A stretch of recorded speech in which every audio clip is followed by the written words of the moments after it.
Assalamualaikum warahmatullahi wabarakatuh. Salam sejahtera bagi kita semua. Halo sobat belajar, berjumpa lagi ya. Yuk belajar tematik bersama Pak Mahfud. Belajar tematik semakin asik. Pada kesempatan kali ini nanti kita masih melanjutkan pembelajaran pada kelas 4, tema 6 cita-citaku, subtema 3 giat berusaha meraih cita-cita. Kita masuk pembelajaran yang ketiga. Pembelajaran 3 ini termuat 3 muatan pelajaran, yaitu ada bahasa Indonesia, IPS, dan PPKN. Tujuan pembelajarannya, sobat belajar bisa langsung membaca seni pada layar ya.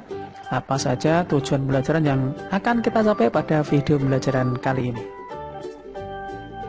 Nah, sobat belajar, langsung saja kita mulai ya pembelajaran hari ini. Sudah siap dan tetap semangat. Cita-cita tak mengenal suku, agama, atau kebangsaan. Semua orang dapat menempatkan cita-citanya setinggi langit. Tetapi setiap orang harus berusaha keras untuk mencapainya. Nah, sobat belajar, kalian bisa lihat pada gambar masjid apa itu? Ya, itu adalah Masjid Istiqlal yang sangat terkenal ya. Masjid terbesar di Indonesia, bahkan di Asia Tenggara. Mari kita membaca judul bacaan yang berjudul Sang Arsitek. Pada tahun 1955, Presiden pertama Indonesia, I.R. Soekarno, mengadakan sayembara membuat desain maket Masjid Istiqlal. Sebanyak 22 dari 30 arsitek lolos pada seleksi awal. Presiden Soekarno pun mengumumkan bahwa pemenangnya adalah seorang bernama Frederick Silaban. Siapakah dia? Frederick Silaban lahir di Banandolo, Sumatera Utara, 16 Desember 1912. Ia adalah seorang lulusan Koningin Wilhelmina School, sebuah sekolah teknik di Jakarta. Meskipun bukan lulusan sekolah arsitektur, ia dapat menangi sayembara tersebut. Dan semenjak itulah karya-karyanya banyak dikenal di seluruh Indonesia. Masjid Istiqlal merupakan masjid terbesar dan termegah di Indonesia yang dibangun pada tahun 1961 dan pertama kali dibuka untuk digunakan pada tahun 1978. Memerlukan waktu 11 tahun untuk membuatnya. Dengan usaha yang gigih dan pantang menyerah, Frederick berhasil menyelesaikannya. Karyanya diakui sebagai karya asli anak bangsa Indonesia. Ia bahkan berhasil menyandingkan pembangunan masjid ini dengan gereja katedral di Jakarta. Gereja katedral adalah gedung tempat para umat Katolik beribadah. Konsep persatuan dan kesatuan dibuat oleh Presiden Soekarno dapat diwujudkan dengan baik melalui kedua bangunan tersebut.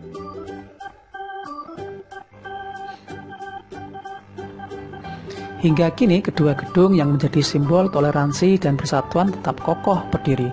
Meski arsiteknya telah tiada, tak hanya berkarya membuat Masjid Istiqlal, beberapa gedung bersejarah setelah dirancangnya. Sepanjang hayatnya, ia telah ikut merancang 700 bangunan di seluruh Indonesia.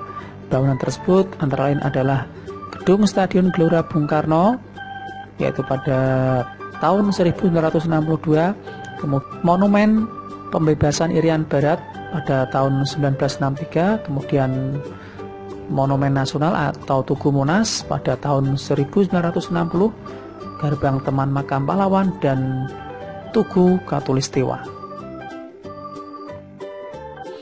Kemudian sobat belajar, lengkapilah diagram berikut ya. Cita-cita Frederick Silaban. Cita-citanya adalah ingin menjadi arsitek tadi ya. Kemudian halangan yang dihadapi, yaitu dalam sayembara ia harus bersaing dengan 30 arsitek lainnya. Sikap yang dimiliki tekun, belajar gigih, bekerja keras, dan pantang menyerah. Usaha yang dilakukan adalah mempersatukan umat beragama. Hal ini bisa dilihat dari karyanya Masjid Istiqlal yang berdiri megah berdampingan dengan gereja katedral Jakarta.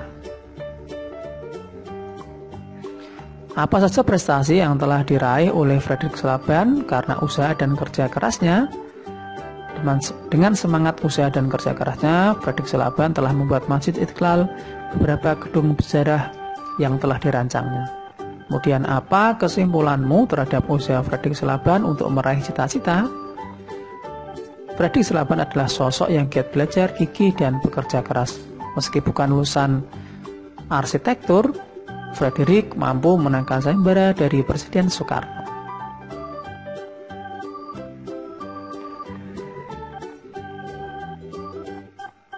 Ayo mengamati sobat belajar. Coba perhatikan gambar tempat ibadah umat beragama di Indonesia di atas dengan seksama. Dapatkah kamu menjelaskan gambar-gambar di atas? Apakah tempat ibadah itu ada di daerahmu? Tentu ada ya, sobat belajar. Masyarakat Indonesia terdiri atas pemeluk agama yang berbeda-beda.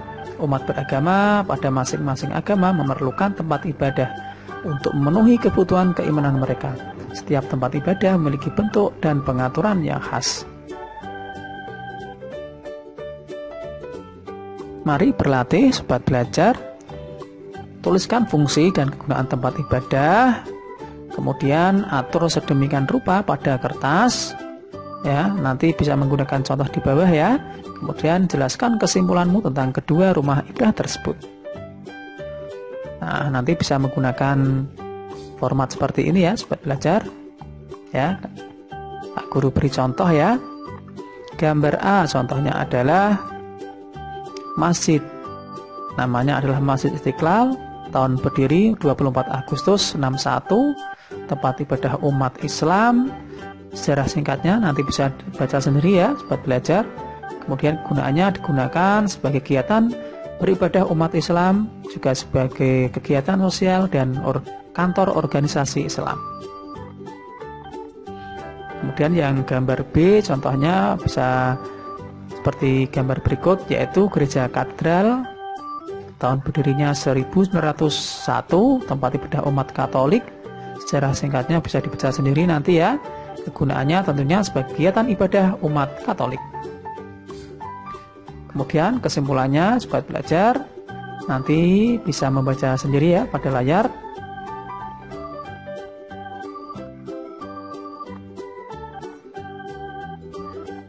Perhatikan kedua peta persebaran sumber daya alam hayati yang terdiri atas tumbuhan dan hewan. Nah, kalau ini adalah contoh peta persebaran tumbuhan ya, sobat belajar. Peta tersebut adalah peta tematik, yaitu peta yang berisi informasi khusus. Peta persebaran sumber daya alam berupa tumbuhan di atas menunjukkan daerah-daerah yang memiliki sumber daya tumbuhan untuk kebutuhan hidup masyarakat Indonesia. Sumber daya alam tersebut diantaranya adalah tanaman pangan, industri, dan hutan.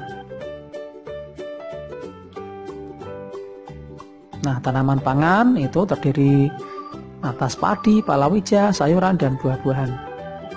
Kemudian ada tanaman industri berupa tebu, karet, kopi, teh, kelapa sawit, tembakau, dan kopra. Selanjutnya ada tanaman hutan yang berfungsi mencegah banjir, tanah longsor, juga sebagai penyimpan cadangan air dan perlindungan hewan. Kalau berikut adalah peta tematik persebaran fauna atau hewan di Indonesia ya, sobat belajar.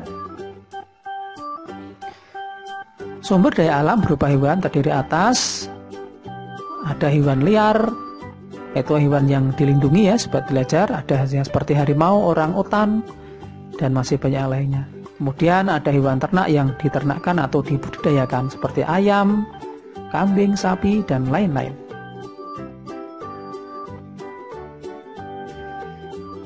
Mendeklamasikan puisi memerlukan persiapan yang baik. Selain menghafalkan baris demi baris, kamu juga harus memahami makna puisi tersebut. Setiap orang bisa memiliki pemahaman yang berbeda terhadap makna puisi. Salah satu cara untuk membedakan makna puisi adalah dengan memberikan penekanan pada saat mendeklamasikannya. Pemberian tekanan pada baris puisi biasanya menggunakan tanda V ya, sobat belajar. Perhatikanlah penggunaan tanda tersebut di bawah ini. Kalau V-nya 1, itu tekanan kata pendek sekali. Kalau 2, tekanan kata agak pendek. Kalau 3, tekanan kata agak panjang. Nah, sobat belajar, demikian pembelajaran hari ini. Semoga bermanfaat. Jangan lupa dukung channel ini dengan cara like, share, and subscribe.